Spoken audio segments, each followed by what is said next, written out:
Shalom Bapak Ibu yang kekasih dalam Tuhan Yesus Kristus. Kita bersyukur bertemu kembali pada hari ini 24 Mei 2020. Sebelum kita mendengarkan firman Tuhan, mari kita bersatu di dalam doa. Bapa, terima kasih untuk kasih setia Tuhan dalam kehidupan kami hari lepas hari. Kami begitu merasakan cinta kasih Tuhan yang tak pernah berkesudahan. Kami saat ini Tuhan ingin berdiam diri, berkonsentrasi untuk mendengar akan kebenaran firman-Mu yang akan menguatkan setiap kami.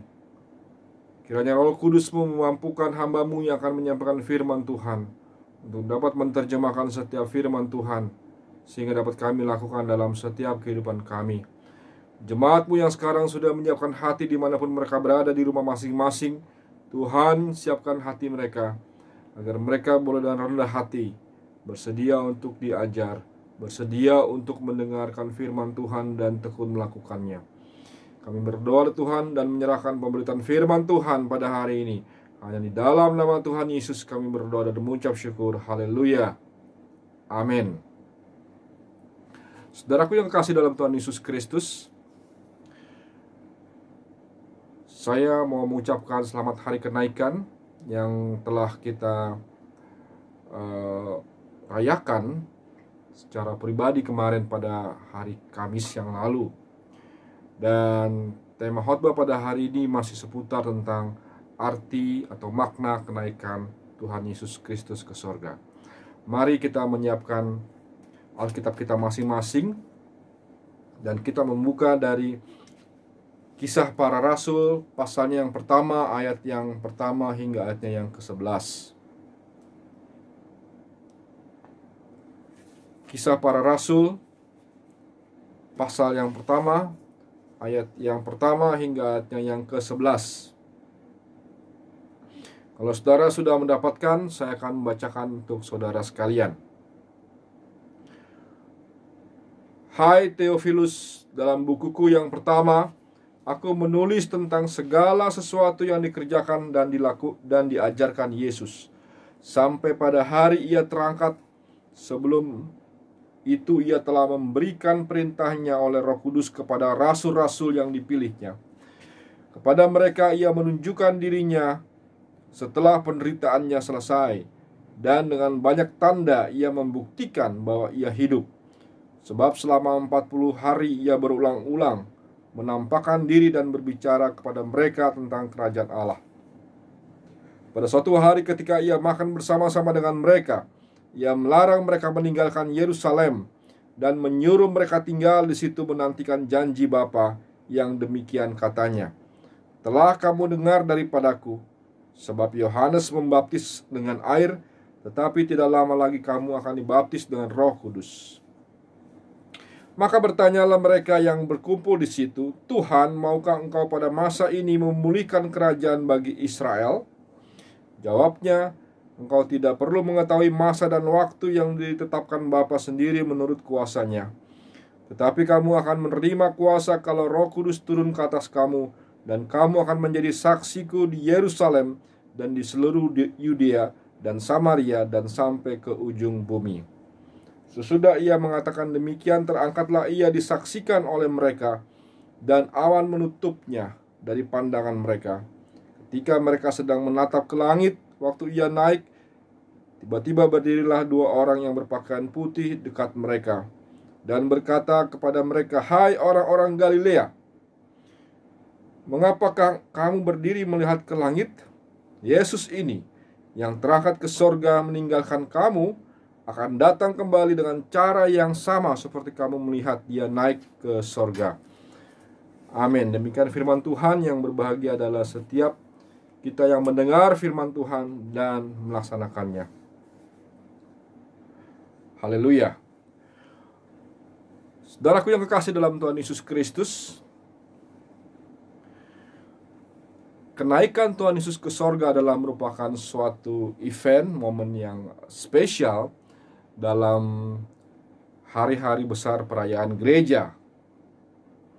Kita sebagai orang Kristen pada hari ini, kita akan kembali melihat apakah sesungguhnya makna dari kenaikan Tuhan Yesus ke sorga ini.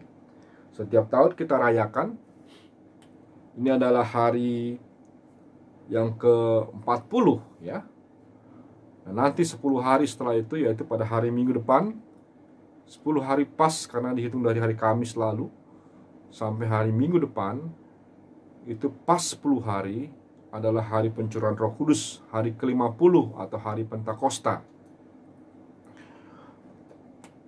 Ada satu pesan yang penting yang Tuhan mau sampaikan kepada kita pada hari ini, saudaraku, berkaitan dengan makna kenaikan Tuhan Yesus ke sorga. Mungkin berita ini sering atau sudah dikhotbahkan di dalam acara, di dalam peristiwa kenaikan Tuhan Yesus ke sorga setiap tahun dalam gereja kita. Nah, pada hari ini kembali kita mau diingatkan, mau disegarkan kembali apa sesungguhnya makna kenaikan Tuhan Yesus ke sorga, dan apa mengenanya bagi saudara dan saya sebagai orang percaya pada masa kini. Tentunya setiap firman Tuhan yang kita baca haruslah memberikan dampak, haruslah memberikan impact atau dampak bagi kehidupan kita. Bukan hanya sekedar kita membaca, tapi memberikan kembali kekuatan. Walaupun ayat yang sama, topik yang sama diberitakan beberapa kali, namun saudara, ada satu hal yang ajaib, yang luar biasa, itulah firman Tuhan. Setiap firman Tuhan diberitakan. Mungkin saudara pernah mendengar tahun lalu, beberapa bulan yang lalu dengan tema yang sama, topik yang dengan ayat yang sama. Namun ada sesuatu yang baru yang pasti didapatkan kembali, yang merefresh kita sebagai anak-anak Tuhan. Sehingga iman kita boleh bertumbuh di dalam pengenalan akan Tuhan Yesus Kristus. Saudaraku, saya mencatat paling tidak ada 4 hal ya dari pembacaan kita di sini mengenai makna kenaikan Tuhan Yesus ke sorga yang dapat kita pelajari pada hari ini. Kisah Para Rasul adalah kitab yang ditulis oleh Lukas, Dr. Lukas. Dari seluruh penulis Injil ya, Lukas adalah orang yang paling terpelajar karena dia adalah seorang dokter. Selain dia menulis Kisah Para Rasul, Lukas juga menulis Injil Lukas. Dia bukan rasul, bukan bagian dari ke-12 rasul, tapi dia adalah seorang penulis ya, penutur, mendengar dari beberapa sumber, lalu menceritakan tentang kisah kehidupan Tuhan Yesus. Dan Lukas juga adalah seorang penulis yang luar biasa. Dia menuliskan sejarah perkembangan gereja, sejarah kehidupan gereja dan para rasul, khususnya Rasul Paulus dan Petrus dan yang lainnya di dalam kitab Kisah Para Rasul ini. Ya. Di dalam ayat yang pertama dikatakan, "Hai Theophilus." Theophilus adalah seseorang di mana surat ini ditujukan oleh Lukas. Dalam bukuku yang pertama itu adalah Injil Lukas. Ya. Aku menulis tentang segala sesuatu yang dikerjakan dan diajarkan Yesus sampai pada hari ia terangkat. Sebelum itu ia telah memberikan perintahnya oleh Roh Kudus kepada rasul-rasul yang dipilihnya. Jadi Lukas kembali mau menegaskan bahwa aku adalah orang yang sama yang menulis di dalam tulisanku sebelumnya di dalam Injil itu tentang kehidupan Tuhan Yesus. Memang Injil adalah kisah tentang kehidupan Tuhan kita Yesus Kristus, tentang juru selamat, kabar baik itu. Dan di surat yang kedua ini Lukas ingin menceritakan tentang perkembangan gereja, apa yang terjadi setelah Yesus mati dan naik ke sorga. Nah, inilah Kisah Para Rasul. Di dalam ayat yang ke-6 dikatakan, maka bertanyalah mereka pada saat Yesus akan terangkat ke sorga dan murid-murid ada di situ. Para murid bertanya, maka bertanyalah mereka kepada Yesus, Tuhan, maukah engkau pada masa ini memulihkan kerajaan bagi Israel? Di dalam otak pikiran para murid saat itu adalah karena mereka sedang dijajah oleh bangsa Romawi. Tuhan, kalau Engkau Mesias juru selamat, akankah Engkau menyelamatkan kami yang saat ini sedang dijajah oleh bangsa Romawi? Tapi bukan itu yang Yesus maksud. Yang Yesus maksud adalah, yes, benar, mereka, Tuhan Yesus akan menyelamatkan orang Israel pada masa itu, tapi bukan dalam konteks penyelamatan secara duniawi, membebaskan mereka dari penjajahan Romawi, penjajahan duniawi, tapi dari penjajahan akan dosa, membebaskan dari penjajahan dosa. Nah, inilah yang sebetulnya disalahpahami oleh para murid saat itu. Dan dikisahkan bahwa akhirnya para murid setelah mereka mengetahui bahwa Yesus terangkat ke sorga, mereka masih memikir-mikirkan apa yang Yesus katakan. Lalu kemudian Yesus naik ke sorga dengan satu pesan yang sangat luar biasa. Dan maknanya pesan itu juga berlaku bagi saudara dan saya yang kita sebagai murid-murid Yesus yang hidup pada masa kini. Hal yang pertama, makna dari kenaikan Tuhan Yesus yang kita pelajari di sini adalah, kita baca dari ayat yang keempat, dikatakan demikian. Pada suatu hari ketika ia makan bersama-sama dengan mereka, ia melarang mereka meninggalkan Yerusalem dan menyuruh mereka tinggal di situ menantikan janji Bapa. Yang demikian katanya, telah kamu dengar daripadaku, sebab Yohanes membaptis dengan air, tetapi tidak lama lagi kamu akan dibaptis dengan Roh Kudus. Pada suatu hari ketika Yesus sedang makan bersama-sama dengan mereka, ia melarang mereka meninggalkan Yerusalem untuk menantikan janji Bapa. Jadi Bapak Ibu yang kekasih dalam Tuhan, ya, hal yang pertama adalah makna kenaikan Tuhan Yesus ke sorga, bahwa Roh Kudus itu akan dicurahkan kepada orang percaya. Itu janji Bapa yang Yesus katakan, ya. Tuhan Yesus mengingatkan bahwa akan datang nanti penolong, aku akan naik sorga dan akan datang nanti suatu penolong, seorang penolong yang akan menyertaimu, menolong sebagai penolong, menyertaimu, memberi penghiburan, menguatkanmu.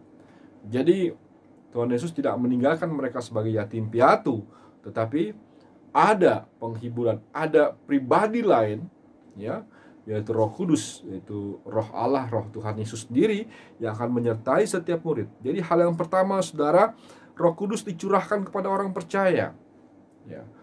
Ini makna yang pertama. Apa artinya Roh Kudus dicurahkan kepada orang percaya? Roh Kudus akan diam tinggal dalam hidup orang percaya, ya. Jadi penyertaan Tuhan itu akan tinggal dalam setiap diri orang percaya. Dan ini berarti kalau Roh Kudus tinggal diam dalam hidup orang percaya, maka hidup orang percaya itu yang sungguh-sungguh percaya, ya, kepada Yesus, dan yang saya bicara sebagai seorang Kristen sejati. Kalau seorang Kristen sejati, di dalam dirinya pasti ada Roh Kudus yang tinggal, dan Roh Kudus itu akan mengingatkan, menolong seseorang itu supaya tidak terjatuh atau tinggal dalam dosa. Oleh sebab itu, saya selalu bilang bahwa ada klasifikasi orang Kristen di dunia ini.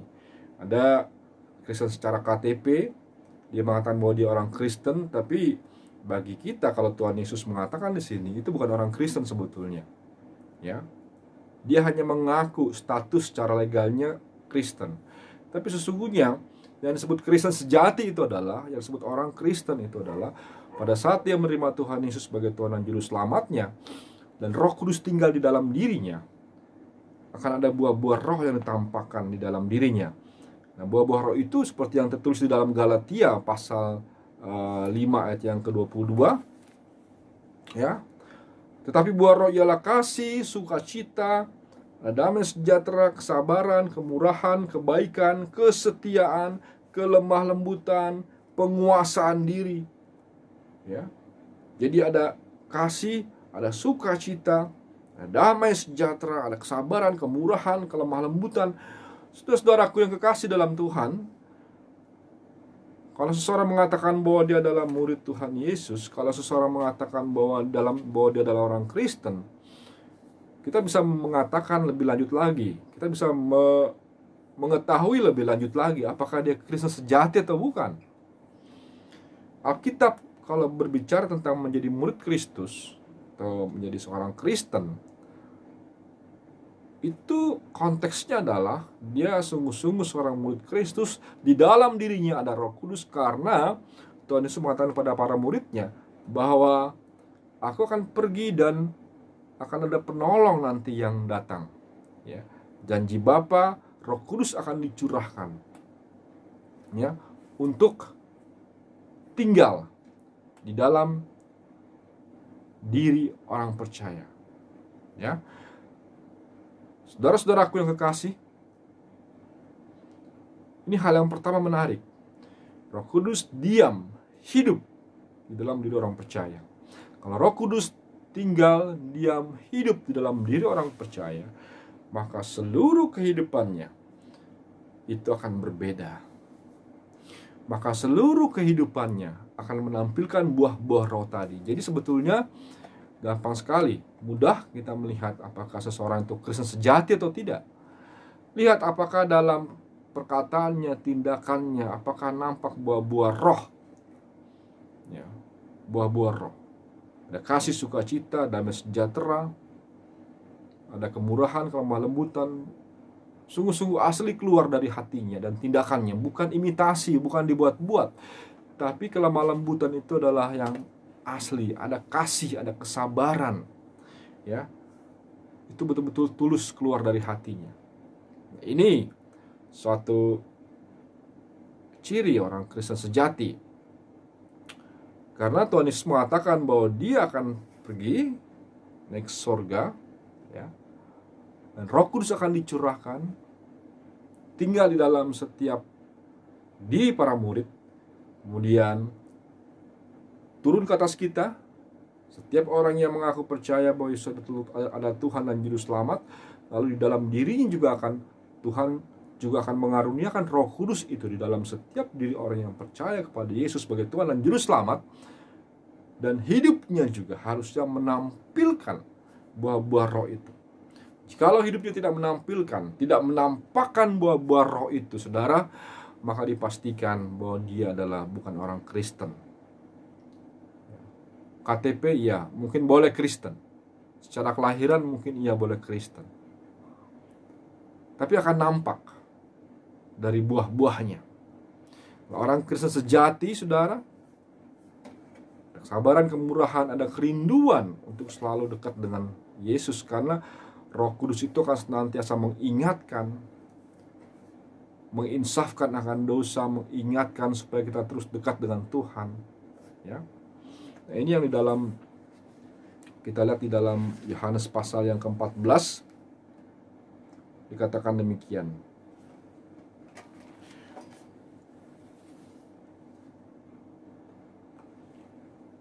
Yohanes 14 ayatnya yang ke-16, aku akan meminta kepada Bapa dan ia akan memberikan kepadamu seorang penolong yang lain, supaya ia menyertai kamu selama-lamanya, yaitu Roh kebenaran. Dunia tidak dapat menerima dia, sebab dunia tidak melihat dia dan tidak mengenal dia. Ya. Jadi Roh Kudus itu penolong dan juga penghibur. Ayat 26. Roh Kudus yang akan diutus oleh Bapa dalam namaku, dialah yang akan mengajarkan segala sesuatu kepadamu dan akan mengingatkan kamu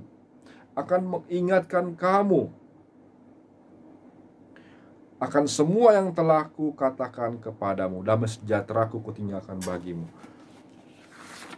Saudara, ini hal yang penting yang pertama. Tadi yang saya katakan bahwa Roh Kudus itu adalah anugerah Tuhan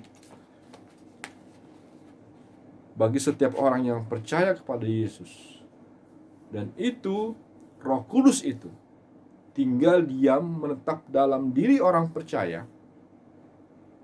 Dan pastinya, sekali lagi pastinya, orang yang menerima Roh Kudus itu akan nampak dari perbuatan-perbuatannya.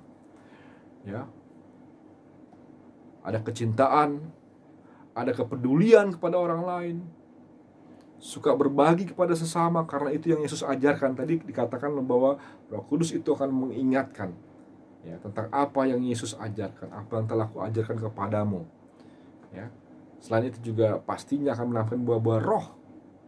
Ya, ada kesabaran, kemurahan, ada kerinduan untuk dekat dengan Tuhan. Kita punya rasa berbelas kasih yang besar, ingin berbagi kepada sesama. Ada kerinduan untuk semakin hari semakin dekat dengan Tuhan. Rindu untuk berdoa, berkomunikasi kepada Tuhan. Ya. Kalau orang Kristen sejati, saudaraku, pastinya dia akan selalu rindu untuk bersekutu, berdoa kepada Tuhan. Tidak melalaikan ibadah, tidak melalaikan membaca firman Tuhan. Karena Roh Kudus itu pasti mengingatkan di dalam dirinya untuk senantiasa dekat dengan Tuhan Yesus. Pada saat kita mau berbuat sesuatu yang salah, yang keliru, berbuat tindakan kejahatan, Roh Kudus itu akan mengingatkan, akan menegur di dalam hati kita sehingga kita tidak akan melakukannya. Nah, ini hal yang pertama. Jadi, makna pertama dari kedatangan Tuhan Yesus, Roh Kudus dicurahkan bagi setiap orang percaya. Tinggal hidup di dalam diri orang percaya. Oleh sebab itu, kita tidak sendirian di dunia ini. Roh Tuhan tinggal di dalam setiap diri orang percaya, menyertai kita, menolong, menguatkan, memberikan damai sejahtera, bahkan sukacita itu. Sukacita di tengah persoalan, sukacita di tengah penderitaan, di tengah masalah, himpitan, persoalan dunia ini. Dan Roh Kudus itu memberikan kekuatan.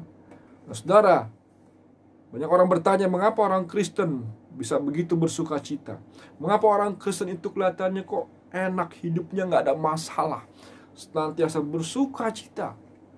Saudara, itu bukan karena kita, bukan karena kekuatan kita, tapi Roh Kudus itu yang memberikan kemampuan bagi saudara dan saya untuk kita bisa tetap bersukacita, merasakan damai sejahtera di tengah situasi apapun. Di tengah situasi apapun. Kalau Roh Tuhan ada di dalam diri kita, Roh Kudus ada di dalam diri kita, kita akan bisa tetap bersukacita. Terlebih-lebih lagi, bukan cuma bersukacita, tapi kita masih tetap bisa bersyukur kepada Tuhan.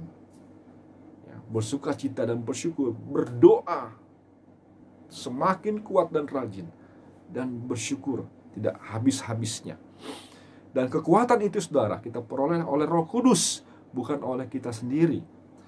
Nah, itulah yang membedakan. Itulah mengapa orang Kristen luar biasa, karena ada Roh Kudus di dalam dirinya yang memberikan kemampuan untuk melakukan itu.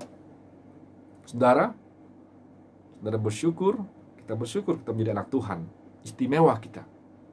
Dan itu tidak dimiliki oleh orang lain. Dan itu tidak dimiliki oleh orang yang tidak percaya Yesus. Dan itu tidak dimiliki oleh orang-orang Kristen KTP. Itu hanya dimiliki oleh orang-orang yang sungguh-sungguh percaya, ya, menerima Tuhan dalam hidupnya. Pasti akan nampak ciri-cirinya. Kalau dia tidak berdoa, dia akan resah. Kalau dia tidak membaca Alkitab, dia akan ada sesuatu yang hilang. Kalau dia tidak beribadah, maka ada sesuatu yang kosong dalam dirinya. Ada kerinduan untuk selalu beribadah dekat dengan Tuhan. Itulah pekerjaan Roh Kudus. Yang kedua, saudara, apa makna kenaikan Tuhan Yesus ke sorga? Yang kedua adalah orang percaya menerima kuasa menjadi saksi Kristus. Ayat yang ke-8. Saya bacakan buat saudara ayat yang ke-8. Tapi kamu akan menerima kuasa kalau Roh Kudus turun ke atas bumi, ke atas kamu. Dan kamu akan menjadi saksiku di Yerusalem dan di seluruh Yudea dan Samaria dan sampai ke ujung bumi. Tetapi kamu akan menerima kuasa. Jadi kalau Roh Kudus dicurahkan tadi, kita menerima Roh Kudus, lalu kita diberikan kuasa. Yang kedua, orang percaya menerima kuasa untuk menjadi saksi Kristus. Diberikan kuasa. Artinya apa? Artinya saudara dan saya diperlengkapi oleh karunia-karunia rohani, kemampuan, talenta, otak pikiran, hikmat daripada Tuhan untuk menjadi saksi Kristus. Dan pastinya kuasa itu diberikan. Apa itu kuasa? Dunamis. Artinya, apa itu dunamis? Dari dunamis itu kemudian muncullah kata dinamit. Ya, ledakan, meledak. Dinamit itu saudara kalau meledak itu luar biasa. Nah, dunamis itu kuasa yang besar, seperti kalau dinamit meledak saudara, itu luar biasa. Nah, kita diberikan kuasa atau dunamis itu dalam bahasa Yunani yang arti kuasa, hak, ya, hak, seperti seorang duta besar, seperti seorang yang memegang kuasa, juru kunci. Nah, itu kuasa ya. Juru kunci mempunyai hak ya, mempunyai kuasa untuk menjadi saksi Kristus. Nggak semua orang mempunyai kuasa ya, diberikan kuasa untuk menjadi saksi Kristus. Hanya orang-orang yang telah menerima Yesus, hanya orang-orang yang di dalam dirinya ada Roh Kudus. Kalau kita tadi yang pertama telah menerima Yesus, kemudian ada Roh Kudus dalam diri kita, nah kita nggak boleh menikmati sendiri saudara. Kita nggak boleh makan sendiri tuh damai sejahtera dan berkat daripada Tuhan ya. Kita harus menyaksikan apa yang kita dapatkan. Kita harus menjadi saksi, kita harus menyaksikan apa yang telah kita rasakan, karunia keselamatan, damai sejahtera, penyertaan Allah. Saksikan itu saudara dalam kehidupan kita ya. Saksikan itu melalui tindakan, melalui perbuatan, melalui perkataan, melalui segenap kehidupan kita. Bagaimana caranya? Simpel saja. Dari hal yang terkecil, ini dikatakan menjadi saksiku di Yerusalem, Yudea, Samaria, sampai ke ujung bumi. Yerusalem adalah tempat terkecil, kota kita, ya, kota. Kemudian Yudea, provinsi. Samaria, itu udah bangsa lain, ya, daerah lain, dan ke ujung-ujung bumi. Saudara menjadi saksi hal yang simpel. Nggak usah muluk-muluk, saudaraku. Di tengah keluarga, seorang suami bisa menjadi imam dalam keluarganya. Seorang suami bisa memberikan contoh bagi anak dan istrinya. Seorang suami bisa menjadi suami yang takut akan Tuhan. Bagaimana suami mau mengajar anak-anaknya untuk menjadi orang yang baik kalau dia sendiri nggak baik? Bagaimana seorang suami mau dihormati oleh istri dan anak-anaknya kalau dia sendiri kelakuannya tidak pantas untuk dihormati? Saudara sekalian, ini menjadi saksi yang simpel di dalam rumah tangga. Setelah dalam rumah tangga kita bisa menjadi saksi, menjadi contoh teladan, mengajar kepada anak-anak, menjadi contoh bagi istri, menjadi suami yang bertanggung jawab. Ya, bertanggung jawab itu bukan berani jawab aja, tapi harus bisa berani menanggung juga. Kehidupan keluarga itu tanggung jawab artinya, menanggung dan menjawab, bukan cuma ya, sebagai seorang status suami status legal secara hukum, tapi tidak melakukan tugas dan tanggung jawabnya. Dan hal itu saudara tidak menyenangkan hati Tuhan. Yang Tuhan inginkan adalah bukan cuma status sebagai suami, tapi tanggung jawab dan tindakannya. Yang Tuhan inginkan adalah menjadi saksi lalu tindakan nyata, bukan cuma ucapan, tapi tindakan nyata. Seorang istri juga menjadi istri yang takut akan Tuhan, mendidik anak-anaknya seimbang, saudara. Istri harus menghormati suami, tapi suami harus mengasihi istri. Kalau suami nggak bertanggung jawab kepada keluarga, tidak mengasihi istri dan anak-anaknya, bagaimana mungkin si suami itu bisa dihormati oleh istrinya? Bagaimana mungkin anak-anak bisa menghormati bapaknya, orang tuanya? Atau seorang ibu juga kalau yang tidak baik, bagaimana mungkin seorang anak-anak bisa mencontoh ibunya? Saudara, ini hal simpel. Dari keluarga, baru kemudian keluar kita menjadi saksi, menyaksikan kasih Kristus dalam kehidupan kita. Bagaimana caranya? Hal yang mudah. Kepada saudara-saudara kita yang lain, kita memberikan contoh, memberi, berbagi kepada mereka, kepada saudara-saudara kita yang tidak seiman sekalipun, kita bisa memberikan contoh, berbagi sukacita dengan mereka. Ya. Tidak eksklusif di dalam lingkungan tetangga. Jangan jadi orang yang eksklusif, saudara ya. Kristen itu bukan eksklusif. Kristen itu tolerans. Kristen itu memandang sesamanya adalah milik Tuhan. Kristen itu tidak eksklusif, saudara. Rela berbagi dan memberi. Kalau kita kepada orang yang tidak seiman, kita harus berbuat seperti itu. Apalagi dengan saudara-saudara kita yang seiman. Itu yang Tuhan katakan. Ini hal yang kedua. Yang ketiga, saudara, ayat yang ke-11 dikatakan, dan sesudah mengatakan demikian, terangkatlah ia disaksikan oleh mereka dan awan menutupinya dari pandangan mereka. Ya. 10. Ketika mereka sedang menatap ke langit, waktu ia naik, tiba-tiba berdirilah 2 orang yang berpakaian putih dekat mereka. Ayat 11. Dan berkata kepada mereka, hai orang-orang Galilea, mengapakah kamu berdiri melihat ke langit? Yesus ini yang terangkat ke sorga meninggalkan kamu, akan datang kembali dengan cara yang sama seperti kamu melihat dia naik ke sorga. Yang ketiga, saudara, Yesus naik ke sorga itu memiliki arti dia menyediakan tempat bagi kita, menyediakan tempat bagi saudara dan saya. Ya, Yesus mengatakan di dalam Yohanes 14 ayat yang ke-15, aku pergi ke rumah Bapa untuk menyediakan tempat bagimu, supaya nanti di mana aku berada, kamu pun berada. Luar biasa, saudaraku yang kasih dalam Tuhan Yesus Kristus. Ya, Yesus naik ke sorga untuk menyediakan tempat bagi saudara dan saya. Ini makna yang ketiga. Dengan demikian mau dikatakan bahwa kita, saudara dan saya, kita adalah orang-orang yang istimewa, bukan? Kita adalah anak-anak Tuhan yang luar biasa, yang begitu dikasihinya, sampai Tuhan sendiri menyediakan tempat bagi saudara dan saya. Kita adalah anak Tuhan. Apa ini artinya? Bahwa kehidupan kita sementara di dunia ini tidak kekal. Tidak kekal, itu hidup di dunia itu fana. Lawannya kalau hidup di sorga itu kekal, yaitu baka. Ya. Dunia ini, hidup di dunia ini adalah fana, tapi nanti di sorga kita akan hidup kekal. Ya. Tempat tinggal kita sesungguhnya, kewargaan saudara dan saya sesungguhnya bukan di dunia ini.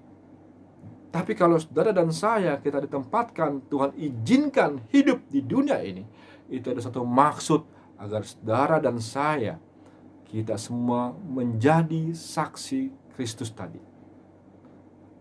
Dan untuk menjadi saksi tadi, Anda dan saya, kita harus diperlengkapi oleh kuasa Roh Kudus. Roh Kudus harus tinggal dalam diri kita. Kita harus menampilkan buah-buah roh itu, kebaikan. Hidup saudara dan saya, kita harus menjadi contoh teladan. Baru Tuhan bisa pakai kita menjadi alat yang luar biasa. Karena kita ada misi, Tuhan ingin kita melakukan pekerjaannya di dunia ini, menjadi saksi Kristus. Ya, menjadi saksi Kristus. Dan pada akhirnya kita akan berpulang ke rumah Bapa di sorga, yang rumah yang Tuhan sudah tempatkan, Tuhan sudah siapkan bagi saudara dan saya. Dan itu juga berarti bahwa kehidupan kita di dunia ini, saudara, nggak perlu terlalu ngoyo, nggak perlu mengumpulkan begitu banyak hal harta di dunia ini. Ya, kita perlu menjadi orang yang bekerja keras, yang bertanggung jawab. Karena orang Kristen adalah orang yang bertanggung jawab. Ya.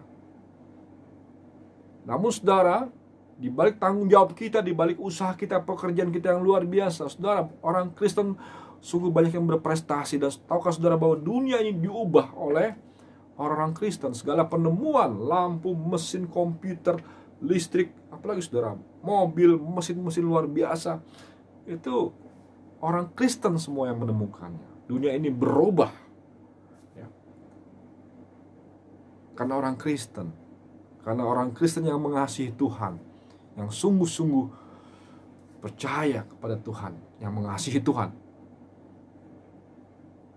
Namun saudara, di balik semuanya itu, tetap dalam hidup kita harus ingat bahwa apa yang kita lakukan dalam hidup ini, sebagai suami kita bekerja yang terbaik, berusaha untuk anak dan istri, tapi saya lakukan itu untuk kemuliaan Tuhan semuanya.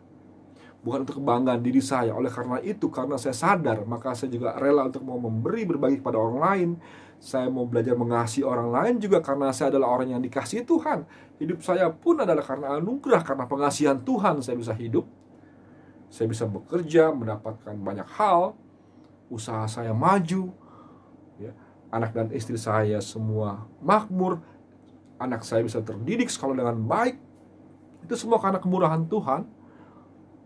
Ya, sadar kita hanya sementara hidup di dunia ini, maka saya juga rela untuk mau membantu orang lain, berbagi kepada orang lain. Kalau Tuhan izinkan saya mendapat berkat yang lebih, puji Tuhan.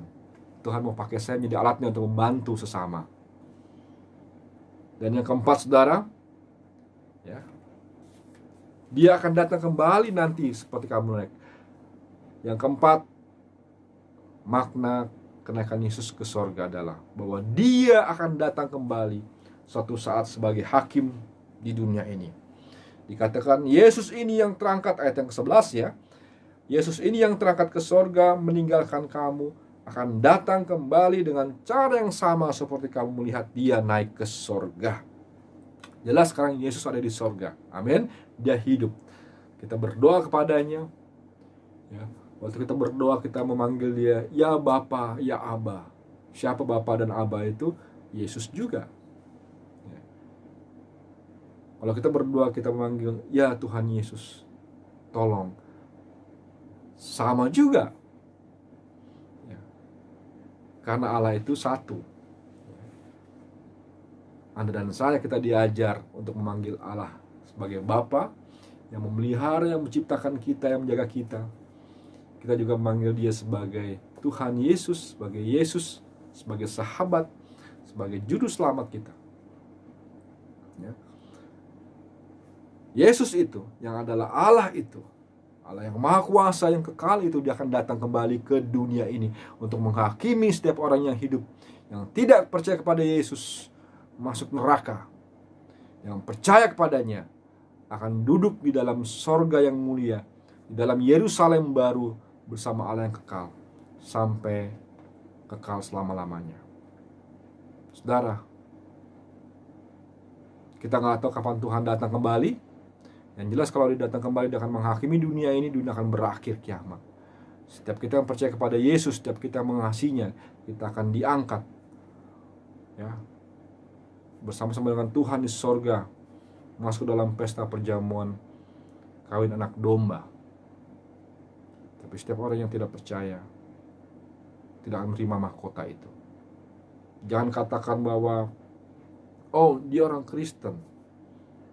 Tadi saya katakan yang disebut Kristen adalah orang yang sungguh-sungguh dalam hidupnya bertobat, melakukan kehendak Tuhan, mempunyai buah-buah kebaikan, ya.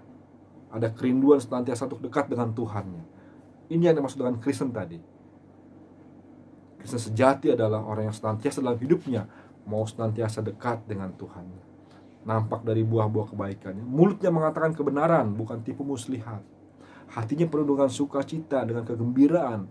Hatinya penuh dengan ucapan syukur dalam keadaan apapun. Dia mengatakan puji Tuhan, bersyukur. Ada sukacita nampak dari wajahnya, dari cara bicaranya. Dalam keadaan sesulit apapun, bahkan dia masih mampu dan rela dengan suka hati, masih mau memberi, membantu pada orang lain. Dia tidak memikirkan dirinya sendiri, karena dia tahu bahwa hidupnya adalah karena kasih karunia Tuhan. Biarlah firman Tuhan boleh memberkati kita sekalian pada hari ini. Terpujilah nama Tuhan Yesus. Haleluya. Amin.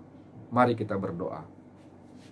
Terima kasih Bapa untuk firman pada hari ini. Berkati anak-anak-Mu yang telah mendengar firman-Mu, meteraikan firman Tuhan tertanam dalam setiap kehidupan kami, sehingga kami menjadi anak Tuhan yang sungguh-sungguh mengasihi Tuhan. Terima kasih Tuhan untuk 4 makna kenaikan Tuhan Yesus ke sorga yang telah menguatkan kami, memberi kami semangat kembali untuk menjalani kehidupan ini. Biarlah kami boleh sungguh-sungguh menjadi orang Kristen sejati, menjadi murid Tuhan yang tidak mengecewakan Tuhan, tapi justru dalam hidup kami senantiasa menyenangkan hati Tuhan. Dalam nama Yesus kami berdoa dan mengucap syukur. Haleluya. Amin. Puji Tuhan. Tuhan Yesus memberkati. Amin.